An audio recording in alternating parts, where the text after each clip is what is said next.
고맙습니다. 사역자 헌신주일입니다. 충성된 마음으로 준비해 주시고 또 사역자로서 그 삶을 여러분들 축복드리고 우리 모두가 이 시간 은혜로운 사역자의 삶으로 성장하는 귀한 이 날이 되기를 원합니다. 44절로 47절 광야 안에 내 삶의 조상 안에 증거의 장막이 있더니 말씀하신 이가 모세에게 그가 보았던 양식을 좇아서 그것을 그대로 만들도록 지시하셨다. 내 삶의 조상 삼도 여호수아와 함께 그것을 통째받아 열방 삶의 점령지 안에 끌어들이니 하나님이 내 삶의 조상의 앞으로부터 다윗의 날 삶까지 열방 삶을 추방하셨다. 그는 하나님 앞에서 은혜를 발견하였고 야곱의 하나님에게 장막을 발견하도록 요구했다. 그래서 솔로몬은 그에게 집을 건축했다. 증거의 장막 그랬어요. 증거 분명한 거죠. 확정되어지는 것이죠. 그럼 이 증거는 어떻게 만들어지는 것인가? 기록되어진 거에 의하여 증거를 이야기하고 있습니다. 기록된 것이 과연 하나님의 것인지 우리는 신앙 안에서 반드시 증명해내야 되는 부분들이 있죠. 광야 교회 안에서 하나님의 법이 기록되지 않았을 때, 그들이 입증되지 못했을 때 그들은 광야 교회 안에서 내쳐졌던 것을 우리는 역사적인 근거를 통해서 알 수 있습니다. 레위기 16장 9절로 10절에 아사셀을 위하여 제비 뽑은 염소는 속죄제로 드리고 아사셀을 위하여 제비 뽑은 염소는 산채로 여호와 앞에 두었다가 그것으로 속죄하고 아사셀을 위하여 광야로 보낼지니라 그랬어요. 아론이 광야에서 하나님께 나의 죄의 제물을 드립니다. 속죄라는 단어는 없어요. 속죄가 아니라 구약에서는 속죄가 일어날 수가 없죠. 그래서 속죄가 아니라 그냥 죄입니다. 나의 범죄의 제물을 드리는 거예요. 내가 범법한 자로 죄를 지은 자로의 제물을 하나님께 드립니다. 아론은 두 염소를 선택해서 하나는 여호와를 위하여 하나된 목과 여호와를 위하여 하나와 이게 하나가 아니라 여호와를 위하여 하나된 목 그리고 아사셀을 위하여 하나된 몫을 죄로 드렸단 말이에요. 죄의 제물로 드렸다는 거예요. 그래서 그 죄로 제물을 드렸을 때 아사셀에게 드려진 것이 있고 아사셀과 하나 된 게 있고 여호와와 하나 된 게 있다는 거예요. 그러면 여호와와 하나 되어진 몫으로 내 죄에 대한 제물을 드려야 되는데 아사셀과 하나 된 몫으로 제물로 드려지면 아사셀과 함께 버려지는 거죠. 성경은 그래서 많은 사건과 많은 사람의 증언을 통해서 그들이 과연 누구와 하나 된 몫을 가지고 갈 것이냐. 우리는 이 땅에 태어나면서 각자 가지고 있는 몫이 있습니다. 그래서 자기 몫을 잘 챙기는 사람을 우리는 존경하죠. 그러나 자기 몫을 잘 챙기지 못하는 사람을 미련하다라고 말합니다. 그럼 우리는 지혜로운 자가 될 것인지 미련한 자가 될 것인지 그럼 어느 편에 설 건가에 대한 결정이라는 거예요. 아사셀이라고 하는 의미는 이게 에즈라고 하는 단어와 아잘이라고 하는 단어의 합성어입니다. 에즈라고 하는 단어는 염소라는 뜻이에요. 근데 어떤 염소냐? 순염소가 아니라 암염소입니다. 암컷. 그러니까 뭔가 계속 잉태하는 거예요. 뭔가를 계속 내 안에 축적하고 있는 겁니다. 내 안에 무엇인가를 계속 담아두고 살았던 삶이에요. 그러니까 잉태된 것을 말씀을 통해서 여호와 앞에 나의 죄의 제물로 드려져야 되는데 나의 죄의 제물로 드려지지 않으면 내 안에 잉태된 것을 낳을 수가 없죠. 그러니까 그게 내 안에 계속 남겨져 있는 겁니다. 무엇이? 아사셀이. 이 힘센 염소라고 하는 의미를 가지고 있고 그리고 포악하다. 그래서 오즈라고 하는 이 단어에서 강함이라는 단어가 만들어집니다. 오즈의 마법사. 뭔가 강한 이미지를 가지고 있는 자를 오즈라는 단어로 씁니다. 그리고 아잘이라고 하는 단어는 가버리다, 사라지다, 실패하다, 이리저리 돌아다니다. 뿌리를 내리지 못하는 나무는 바람이 불면 또 비가 많이 오면 뿌리채, 송두리채 뽑혀서 떠다닙니다. 이리저리 돌아다녀요. 무엇의 문제인가? 내가 어떤 몫을 가지고 있느냐의 문제라는 겁니다. 여호와의 몫이냐 아니면 아사셀의 몫이냐. 아사셀과 하나 된 염소는 광야교회, 광야로 보내졌다고 했는데 광야로 보낼지니라. 그럼 광야는 어떤 곳이냐? 온통 법이 만들어진 곳입니다. 법이 있어서 그곳에서 나를 반듯하게 만드는 곳이에요. 법이 없으면 사람이 반듯하지가 않아요. 삐뚤어져 있어요. 어긋나 있습니다. 빗나가 있어요. 그래서 항상 삐딱하게 가는 인생들이 있죠. 그래서 법이 기록되는 광야 안에서 법을 받으면 여호와께 연락이 되는데 법을 받지 않으면 이 광야 안에서 실패된 몫이 그 인생에게 주어진다는 거예요. 사라지는, 그리고 이리저리 떠돌아다니는 방랑자의 삶의 몫이 그의 몫이 된다는 겁니다. 그러니까 교회 생활이 그리 만만한 게 아니에요. 우리의 생각대로 이리저리 떠돌아다녔고 내가 싫으면 그냥 후딱 벗어나는 곳이 교회가 아니라 교회는 광야교회부터 시작이 되잖아요. 법을 받기 시작한 정말 교회로서 법이 만들어지는 이 광야교회에서 얼만큼 내가 훈련이 되어지고 얼만큼 내가 다듬어졌는지가 나타나게 된다는 겁니다. 어떻게? 그가 가지고 있는 몫을 보면 알죠. 그래서 그 몫으로, 이 몫은 뭐냐? 제비 뽑았다 이렇게 얘기했어요. 여호와와 하나 된 것을 제비 뽑았고 아사셀과 하나 된 것을 제비 뽑았다. 그럼 아사셀로 뽑힐 것이냐 여호와의 것으로 제비 뽑힐 것이냐죠. 이런 염소가 아사셀 염소가 되지 않으려면 반드시 내 안에 검증될 수 있는, 그리고 확정받은 그 기록이 남아 있어야 됩니다. 확정받은 법이 있으면 그 법이 우리의 울타리가 되어지고 그 법이 우리의 보호망이 되어져서 그 법이 장막이 된다는 거예요. 그 사람이 법이 있는지 없는지, 법이 있다면 그 법이 그 사람을 집안에다가 들여놓게 된다는 겁니다. 그냥 법이 없으면 장막이 있지 않죠. 장막에 거주할 수 없으니까 이리저리 돌아다니는 거예요.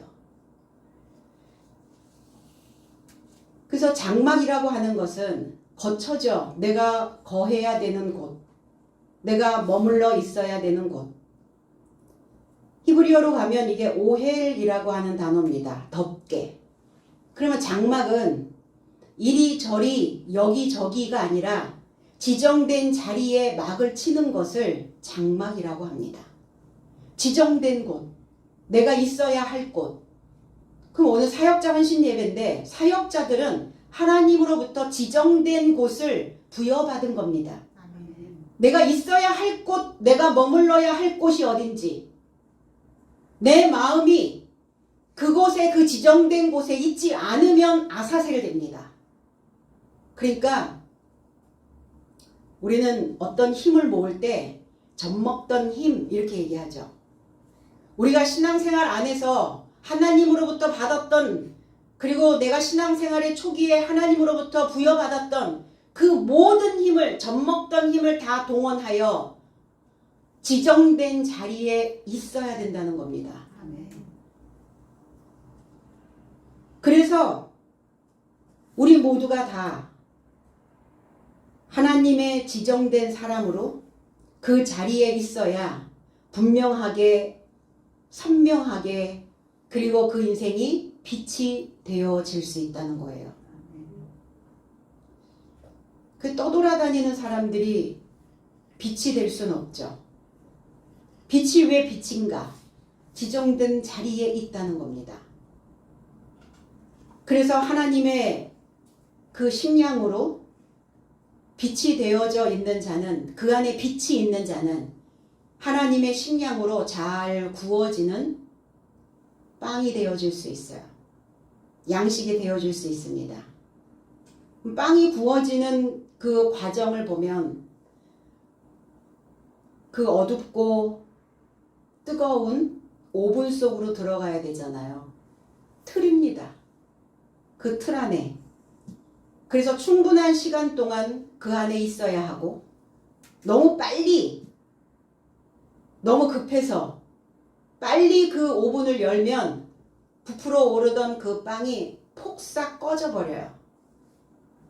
때로는 김이 모두 빠져나가서 빵 한가운데가 뻥 뚫린 그 빵이 될 수도 있어요. 그럼 온전한 모양을 갖출 수가 없다는 거예요, 사역자들이. 이 과정을 거치는 그 일꾼들이 바로 사역자입니다. 하나님 우리를 법의 테두리 안에 왜 넣으시려고 하시는가? 거기가 안전지대이기 때문이에요. 이 과정을 거치는 곳이 바로 광야 안에, 교회 안에, 그리고 장막이라는 겁니다. 그래서 이 장막 안에서, 이 광야 안에서 우리는 공손한 묵상이 필요하다는 겁니다. 모세의 법으로 덮개를 씌워서 그 안에 거쳐 하면서 충분한 시간을 각자 그 사역자들은 자기 자신에게 묵상하며 그 시간을 할애하며, 그리고 나의 황폐되어진, 나의 황무된 그 곳이 있지 아니한가? 혹여 나의 황무한 곳이 있다면 그 황무지를 잘 일구어야 된다는 것입니다. 그래서 우리가 죽는 날까지 내가 지정된 곳에 말뚝을 받고, 구약에서는 사역을, 신약에서는 삶으로 하나님의 일을 사역하는 이 일이 사역자에게는 가장 우선적이어야 된다는 것입니다. 하나님은 모세에게 네가 이 산에서 너한테 보여졌던 그 식양대로 하라, 이렇게 명령하셨어요. 그럼 모세에게 보여주셨던 그 모양이 무엇이었을까요? 하나님의 모양입니다. 이 장막이 뭐냐? 하나님의 모양이에요. 그럼 모세가 보았던 모양은 무엇이었을까? 십계명이었습니다. 하나님의 모양은 뭐냐? 하나님의 표본은 뭐냐? 하나님의 양식은 무엇이냐? 견본이 무엇이냐? 십계명이었어요. 나를 부유하게 만드는 계명. 그러니까 계명 안에 들어가냐, 계명 밖에 있느냐예요. 그래서 그 성막이 그 모양대로, 그 견본대로 지어져야 된다는 것이죠. 성막은 10폭으로 만들어졌어요. 성막의 그 휘장이 10폭. 왜 10폭일까요? 우리는 치마도 12폭인데 축적하라는 거예요. 광야 안에서 너희들이 하나님의 모양으로, 하나님의 견본으로 만들어져야 되는데, 하나님의 법이 너희 안에 축적되어져야 되고 너희 안에 부유함이 있어야 된다는 겁니다. 부유해져야 된다는 거예요. 여기에서부터, 이 훈련에서부터 말씀으로, 법으로 부유해져야 된다는 거예요.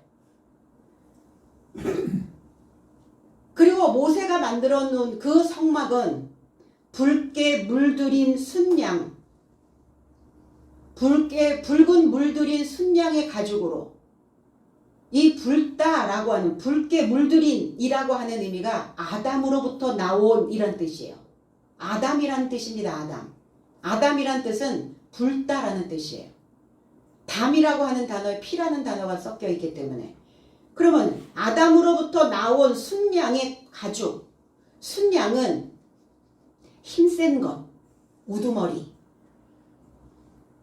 그럼 어떤 아담으로부터 나온 거여야 됩니까? 이 성막이, 이 첫 장막이 예수 그리스도가 오심으로 인하여 그 첫 장막은 무너지고 둘째 장막이, 탈바꿈 되어진 장막이, 변화되어진 장막이, 완전한 장막이 그리스도 예수로 세워집니다. 그러면 그리스도 예수에게 매달려 있는 이 사역자들은 장막이어야 된다는 거예요. 완전 탈바꿈된 장막이 바로 사역자들의 삶입니다.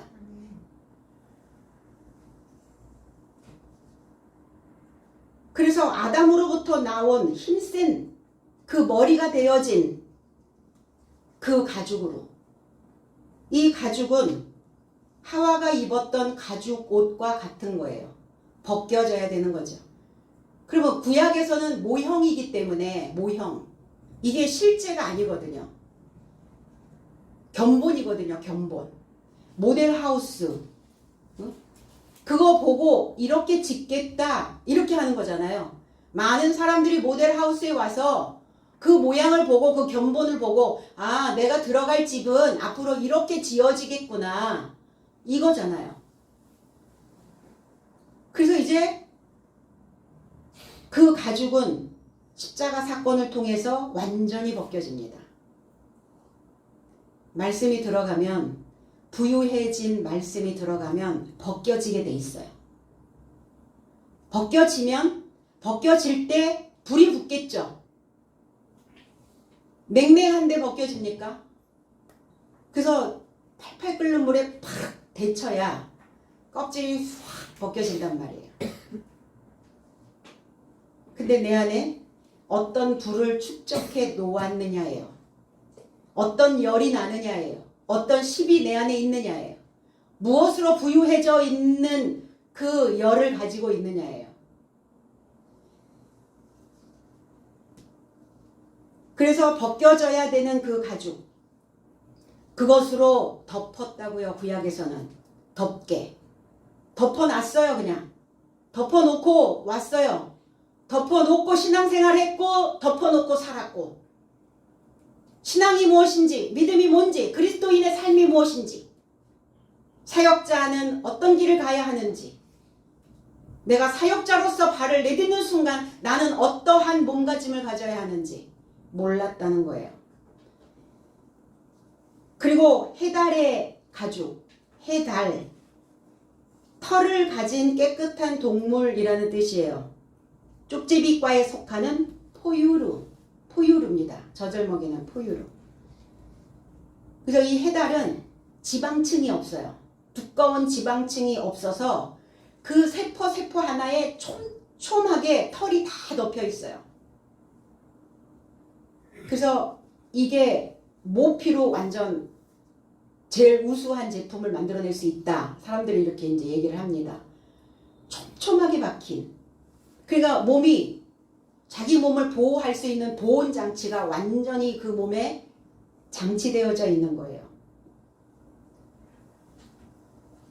그래서 그 해달의 가죽으로 웃덮게, 윗부분, 위로 향하여 있는, 그 왜 장막을 이렇게 만들었을까? 아, 비가 새지 않도록 그렇게 촘촘한 털이 나 있는 그거를 위에 덮개로 그렇게 했을까? 그 안에는 아담으로부터 나온 그 가죽. 그래서 첫 아담으로부터 나온 촘촘하게 도단한 털. 그게 뭡니까? 말씀이 그렇게 그 안에 촘촘하게 박혀야 된다는 거예요. 철저하게 하나님의 법은 구약에서부터 그렇게 촘촘하게 박혀 가야 된다는 겁니다. 그러니까 그 훈련이 안 되어 있는 사람이 하나님의 법 안에 들어갈 수가 없는 거죠. 촘촘하게 박혀서 도단한 그 하나님의 법이 완성되어지는 것을 우리는 새 계명이라고 말합니다. 그것이 바로 사도로서 이제 그 길을 걸어갈 때 비로소 그 촘촘하게 박혀있는 완성된 그 새 계명으로서의 그 사역을 하게 되는 것입니다. 그래서 나는 죽고 새로운 법으로 나는 깨닫고 그리고 하나님의 그 완성된 법이 내 안에 촘촘하게 또 박혀야 그래야 우리는 둘째 아담으로부터 내 장막을 만들어낼 수가 있게 되는 것입니다. 그래서 우리가 성경을 보는 것도 마찬가지예요. 신앙생활을 하는 것도 우리가 설교를 듣는 것도 이 성경에 기록된 단어 하나하나가 촘촘히 새겨져야 된다는 거예요. 그러니까 이제 하나님 알기를 뜨문뜨문 아니까 문제가 되는 거죠.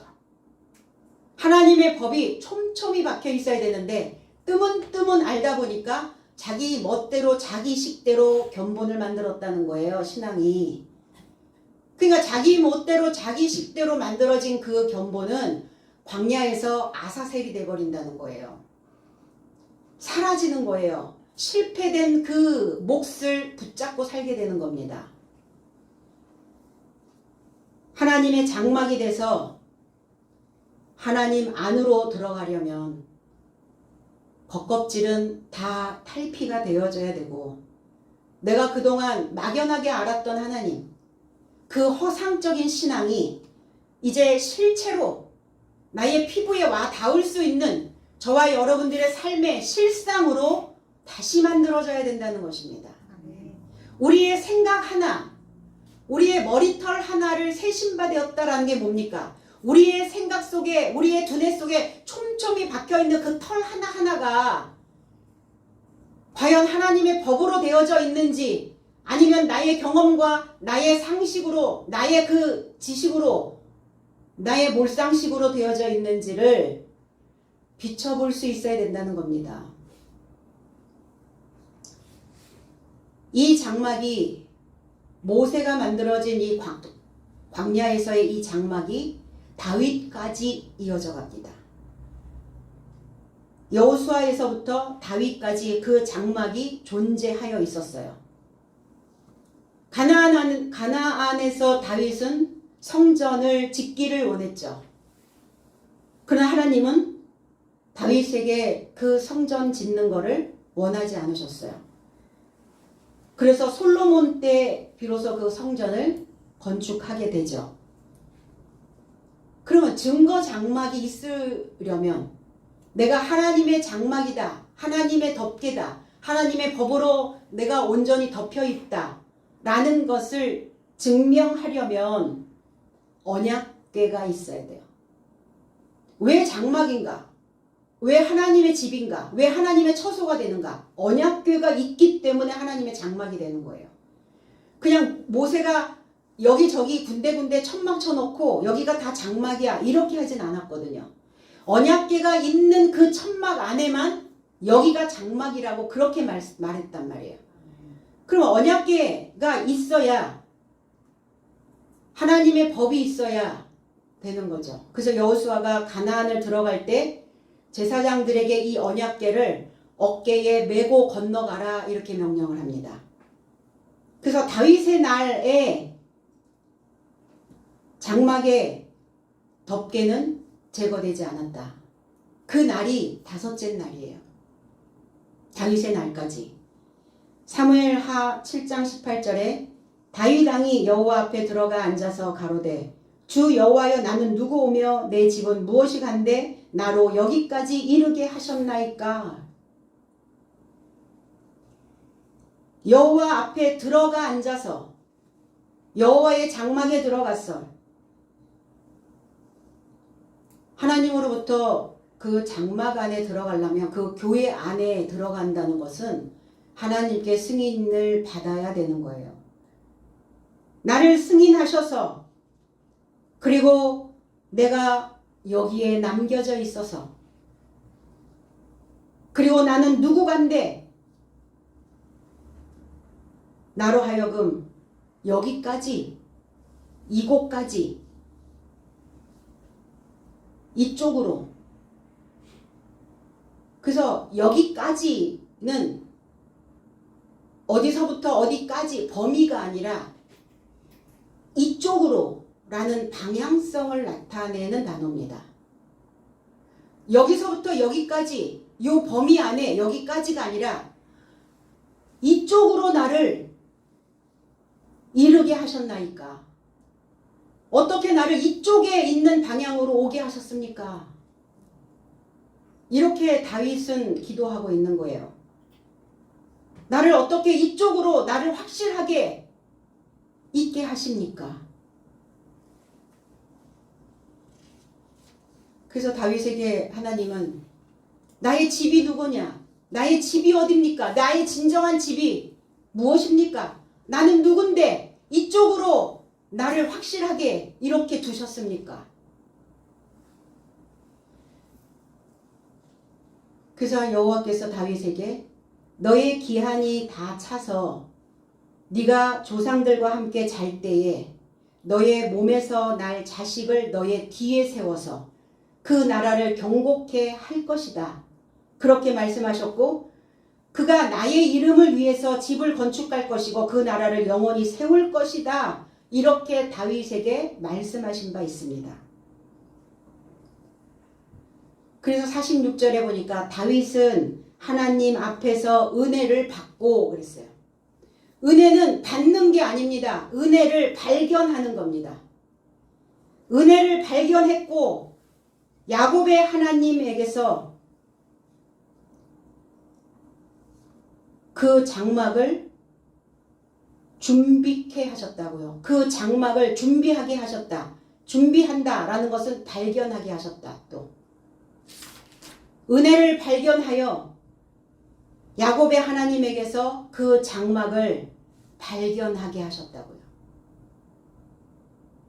그래, 은혜가 있어야 발견할 수 있어요. 은혜가 없으면 만날 수가 없습니다. 그래서 그것을 발견하게 해달라고, 만나게 해달라고, 야곱의 하나님에게서 그 장막을 발견하게 해달라고 요구하셨다고요. 그러면 저와 여러분들도, 그리고 오늘 사역자 헌신 예배를 드리는 사역자들도 이 다윗처럼 내가 하나님의 장막을 발견하여 만날 수 있도록 요구하셔야 된다고요. 아멘.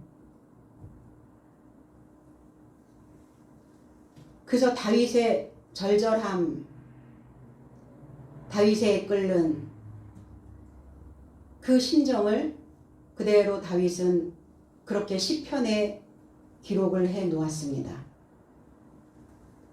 은혜를 발견했다고요. 은혜를 인지하였다고요. 은혜가 뭐냐? 카리스라는 단어죠. 마음에 주는 신성한 영향과 생애의 직접적인 반영. 그럼 은혜를 받았다면 어떤 자가 되어져야 되느냐? 하나님의 신성이, 신적인 성품이 내 삶을 반영해야 된다고요. 신의 성품으로 나는 영향을 받아야 되는, 이것을 은혜를 발견했다라고 말합니다. 이 은혜를 발견한 자의 모습이죠. 은혜는 선물이었습니다. 은사였습니다. 영적인 증여였습니다. 그 선물을, 은사를 증여받았다면 우리는 이 삶에 직접적인 영향을 끼칠 수 있는 그리스도 예수의 선물이 있어야 된다는 것입니다. 시편 132편 1절로 2절에 성전에 올라가는 노래, 여호와여 다윗을 위하여 그의 모든 겸손을 기억하소서. 그가 여호와께 맹세하며 야곱의 전능자에게 서원하기를. 132편 5절 여호와의 처소 곧 야곱의 전능자의 성막을 발견하기까지 하리라 하였나이다. 시편에서는 발견하기까지라는 단어로 이렇게 썼어요. 성전에 올라가는 노래, 위로 올라가는 노래, 위로 떠올라오는 생각, 떠오르는 생각, 뭔가 내 안에서 떠오르는 생각이 있어야 되는데 뭐가 떠올라와야 되느냐? 내 것이 아니라, 내 경험이 아니라 하나님의 법이 또 올라와야죠. 위로 오르는 떠오르는 그 생각이 나에게는 노래여야 된다는 거예요. 노래, 이 시르라고 하는 이 노래라는 단어는 주목해서 보다. 우리가 어떤 노래의 음을 하나 익히는 것도 반복, 또 반복, 또 반복, 몇 번을 반복해서 듣죠. 어떤 새로운 노래를 틀어놨는데 그 음이 들어오질 않는 거예요. 우리에게 익숙한 음이 아닌 거예요. 요즘 신세대들이 부르는 뭐 발라드 풍의 이런 음을 익혀야 되는 어떤 이 음이 우리에게 입력이 안 되는구나. 오랫동안 우리가 우리 속에 몸담고 있었던, 몸 안에 있었던 그 음이 뭐 트로트나 뽕짝 뭐 이런 거는 우리가 금방 이게 음이 들어오는데 새로운 신세대들의 음은 금방 이게 들어오질 않는 거예요. 야, 이거를 또 주목하고 또 듣고 또 듣고 또 들어서 깨달을 때 이것이 노래가 되어지겠구나. 그럼 하나님의 법은, 하나님의 말씀은 우리에게 노래여야 된다는 거예요. 떠오르는, 위에 오르는, 성전으로 올라가는 그 노래여야 된다는 거예요. 그럼 하나님의 법이 한순간에 일순간에 금방 훅 들어오냐고요. 주목해서 보고 인지하고 뚫어지게 보고 또 보고 또 보고 또 듣고 또 듣고 이렇게 해서 무엇인가 반복해서 들어야 비로소 7음계가 깨달아지는 겁니다. 7날이 다 되어져야 우리는 비로소 하나님에게 새 노래를 드릴 수가 있어요. 그래서 깨달아져야 우리의 머리에서 이 음이 훅 돌아서 흘러나오게 되어지는 겁니다. 그러니까 하나님의 법으로 7음계가 만들어지는 그 시간까지 우리는 무단히 인내하며 오래 길게 가며 이 시간들을 견뎌내야 된다는 것입니다. 아멘. 야곱은 전능자이신 그 능하신 무엇인가를 다 가능하게 하시는 그 야곱의 성막을 발견하기까지 하나님께 이 경배를 드렸다는 거예요. 경배, 찬양을 했다는 거예요. 이 하나님의 법을 또 듣고 또 듣고 반복해서 끊임없이. 그래서 하나님의 성막이 발견하기까지, 내 삶의 앞에 나올 때까지, 내 그 성막을 만날 수 있을 때까지 다윗은 끊임없이 그 시간들을 놓치지 않고 갔다는 것입니다. 시편 132편 6절에는 우리가 그것이 에브라다에 있다 함을 들었더니 나무 밭에서 찾았도다. 그 성막이 어디 있나? 다윗은 132편에 계속 그 성막에 대한 노래를 합니다. 하나님의 법으로 올라가는 노래로 또 깨닫기 위해서 또 그 법을 들여다보면서.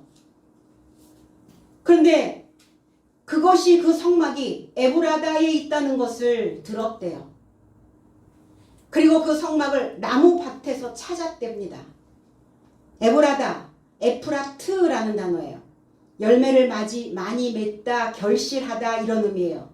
이 에브라다는 베들레헴의 다른 이름입니다. 그러니까 이 에브라다는 베들레헴이에요. 그러면 그리스도 예수가 어디에서 오셨어요? 베들레헴에 오셨죠. 떡집에 오셨죠. 빵집에 오셨죠. 전쟁하는 집에 오셨습니다. 전쟁하는 집에 뭐하러 오셨어요? 결실하게 하려고. 사역자를 결실시키려고 오신 거예요. 사도로 결실시키려고 나의 전쟁하는 집에 오신 겁니다. 전쟁이 없는 말씀은, 전쟁이 일어나지 않는 말씀은 죽은 말씀이에요. 그러나 하나님의 말씀이 내 안에 던져지면 전쟁이 일어나게 되어 있어요. 왜? 광야니까. 법을 받아야 되니까. 언약궤 안에 들어가야 되니까. 그 장막을 베들레헴에서 들었고 나무 숲이 빽빽하게 있는 숲 삼림, 이걸 나무라고 얘기하죠. 이 나무에 벌들이 모여있는 집이라는 뜻도 가지고 있어요. 부지런히 일하는 자의 모습입니다. 일벌의 모습이에요.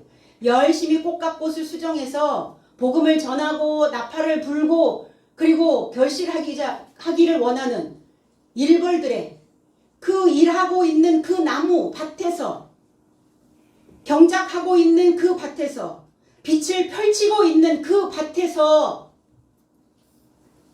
찾았다고요. 발견했다고요. 획득했다고요. 그래서 우리는 베들레헴을 획득하셔야 되고, 그리고 꿀벌의 삶을, 일하는 삶의 그 사역자의 삶을 우리는 소유해야 된다는 것입니다. 나의 베들레헴에 오시는 그 기름 부음 받은 구원자를 발견할 수 있도록 저와 여러분도 간청해야 될 줄로 믿습니다. 우리의 신앙생활이 이 믿음으로 간절해져야, 그래야 저와 여러분들이 하나님의 성전이 되어질 수 있어요. 하나님의 말씀으로 울타리를 치는 겁니다. 내 안에 하나님의 말씀이 있어야 그 법이 우리에게 집이 되어질 수 있다는 겁니다.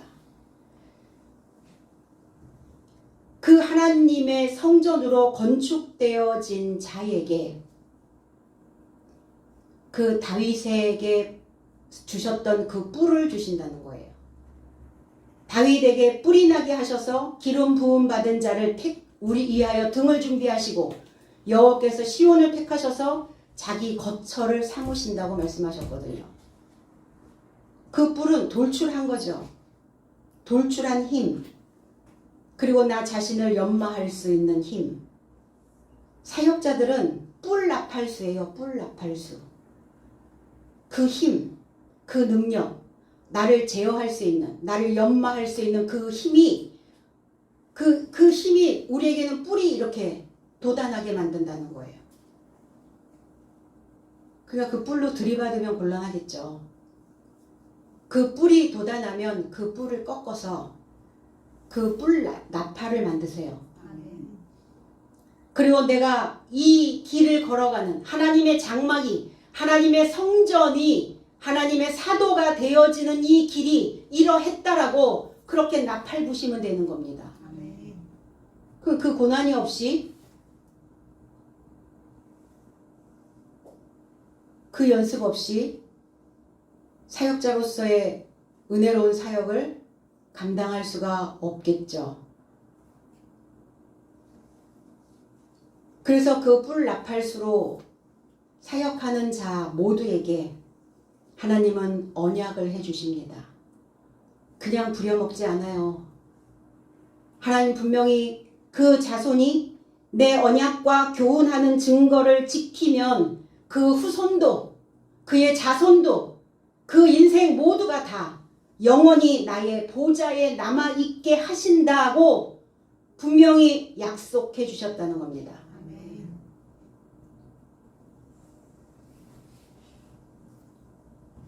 그 언약, 동맹이죠. 연합입니다.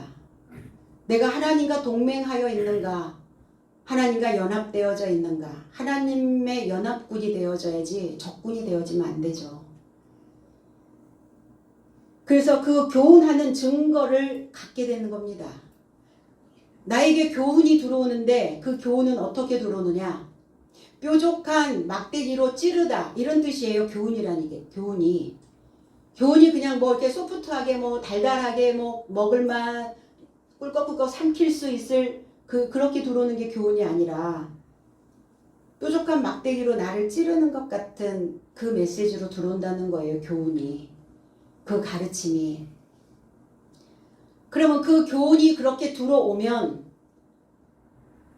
우리는 그 교훈을 가지고 가르침을 받는 게 아니라 그 교훈을 터득하는 겁니다. 터득. 이 교훈을 터득하지 않고 이 교훈을 그냥 가르침으로만 받으면 나에게는 축적되지 않는 거예요. 내가 터득하지 않기 때문에. 그냥 교훈으로만, 그냥 지식으로만, 단어의 뜻으로만, 낱말의 뜻으로만 알고 있을 뿐, 그건 진정한 터득된 가르침이 되지 못한다는 겁니다. 그러면 증거를 가질 수가 없죠. 증거. 왜 우리에게 증거를 얘기하시는가? 바로 세우다라는 의미예요. 나를 바로 세워야 하니까. 그래서 우리의 생을, 이 모든 생을 하나님의 은혜로 사역할 수 있도록 우리를 이 시온에 남아있게 하시려고, 바르게 세워주시려고 우리에게 그 찌르는 교훈을 터득하게 하신다는 겁니다. 그리고 솔로몬에게 하나님의 집을 짓게 했죠. 열왕기상 8장 20절로 21절. 그러면 솔로몬은 보여지는 성전을 지었다고 열왕기상에 기록되어져 있는데 솔로몬 자체가 하나님의 전이죠. 저와 여러분도 하나님의 전이죠. 거기에 도끼소리, 망치소리가 들리지 아니하였더라. 무엇으로 하나님의 전을 만들었겠어요? 열왕기상 8장 20절로 21절. 이제 여호와께서 말씀하신 대로 이루시도다. 내가 여호와께서 말씀하신 대로 내 아버지 다윗을 이어서 일어나 이스라엘의 왕위에 앉고 이스라엘의 하나님 여호와의 이름을 위하여 성전을 건축하고 내가 또 그곳에 우리 조상들을 애굽 땅에서 인도하여 내신 때에 그들과 세우신 바 여호와의 언약을 넣은 궤를 위하여 한 처소를 설치하였노라. 이루셨다고요. 성취하셨다고요. 새롭게 제정하셨다고요. 어디에? 그 바닥에. 그리고 하나님의 전을 세웠다고요. 아들이라는 뜻과 딸이라고 하는 의미가 짓다라는 뜻이에요. 세우다라는 뜻이에요. 사람으로 세워지는 거예요. 하나님의 전이 뭐냐? 둘째 아담으로부터 나온 변화되어지고 또 변화되어지고 나를 탈바꿈하고 또 탈을 벗고 이게 사람으로 세워지는 그 자를 하나님으로부터 받은 그 법을 완전히 나의 법으로 둘째 아담의 법으로 사람의 법으로 만들어 놓은 그 자를 성전이라고 말하는 겁니다.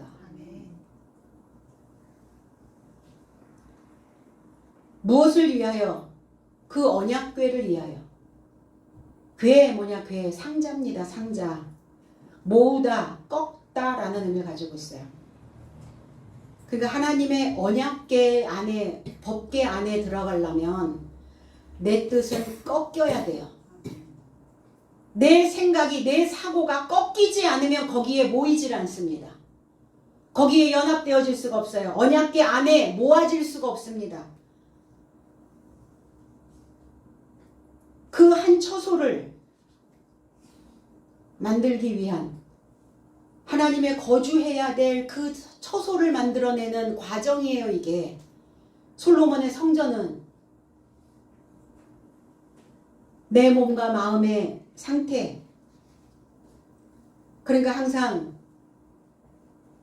여지가 있어야죠. 남을 여 땅지, 남은 땅, 내 마음에 하나님의 것을 받아들일 수 있는 여지가 있느냐예요. 그 내 안에 남은 땅이 없고 내 것으로 빼곡히 촘촘히 박혀 있는 사람들은 하나님의 전을 지을 수가 없죠. 터가 없는걸요. 어디다 지어요? 하나님의 법이 들어가질 않는걸요. 내가 언약궤 안에 들어가려면 꺾여야 되는데 내 뜻을 꺾지를 않는걸요. 그래서 버려지는 거예요. 그래서 실패하는 겁니다. 그래서 돌아다니는 거예요. 아사셀처럼. 그래서 그것을 한 처소를 설치하였다고요. 확고부동하게 지명하여 거기다가 세워놓으셨다고요. 그러면 저와 여러분들이 하나님의 설치물입니다. 이 사역자들은 교회의 곳곳에 배치되어져서 필요로 하는 그곳에 설치되어져서 성도들이 용이하게 그것을 활용할 수 있도록 설치되어져 있어야 됩니다. 그래서 목자와 한 뜻, 하나님과 한 뜻으로 가는 거예요. 잘못된 것을 가르치는 것이 아니라면 그 목자가 곳곳에 설치되어져서 그 설치물이 잘 활용되어질 수 있도록 늘 겸손한 묵상이 필요하다는 겁니다. 저와 여러분들이 하나님의 성전이고 처소고 집입니다. 그리고 이 사역자 또한 집입니다. 성도들이 안전한 곳에 거주할 수 있도록 바람이 불면 피할 길, 폭풍이 몰아치면 또 거기에서 부둥켜 안고 이 사역자들과 함께 이 인생의 생을 마감하는 날까지 걸어가는 거예요. 그러니까 이 사역자의 길이 바람막이가 되어줘야 되고 때로는 무엇에 바지가 되어줘야 되고 이런 역할을 감당해야 되는 울타리가 되어줘야 되는 이런 상황들이다 보니까 사역자의 길은 나 자신을 챙기기보다는 나를 필요로 하는 그곳에서 설치되어진 그곳을 많은 사람들이 내 성도들이 나를 활용할 수 있도록 나를 쓸 수 있도록 내가 쓰임 받을 수 있도록 항상 그 마음을 열어놓으셔야 된다는 겁니다. 그래서 항상 교훈으로 세워져 계셔야 되고 마음에 항상 여지가 남아 있으셔야 되고 하나님의 택하신 자녀로 사역자로 우리 모두가 다 은혜로운 그 사역자의 삶이 되시기를 나사렛 예수 그리스도의 이름 안에서 축복드립니다.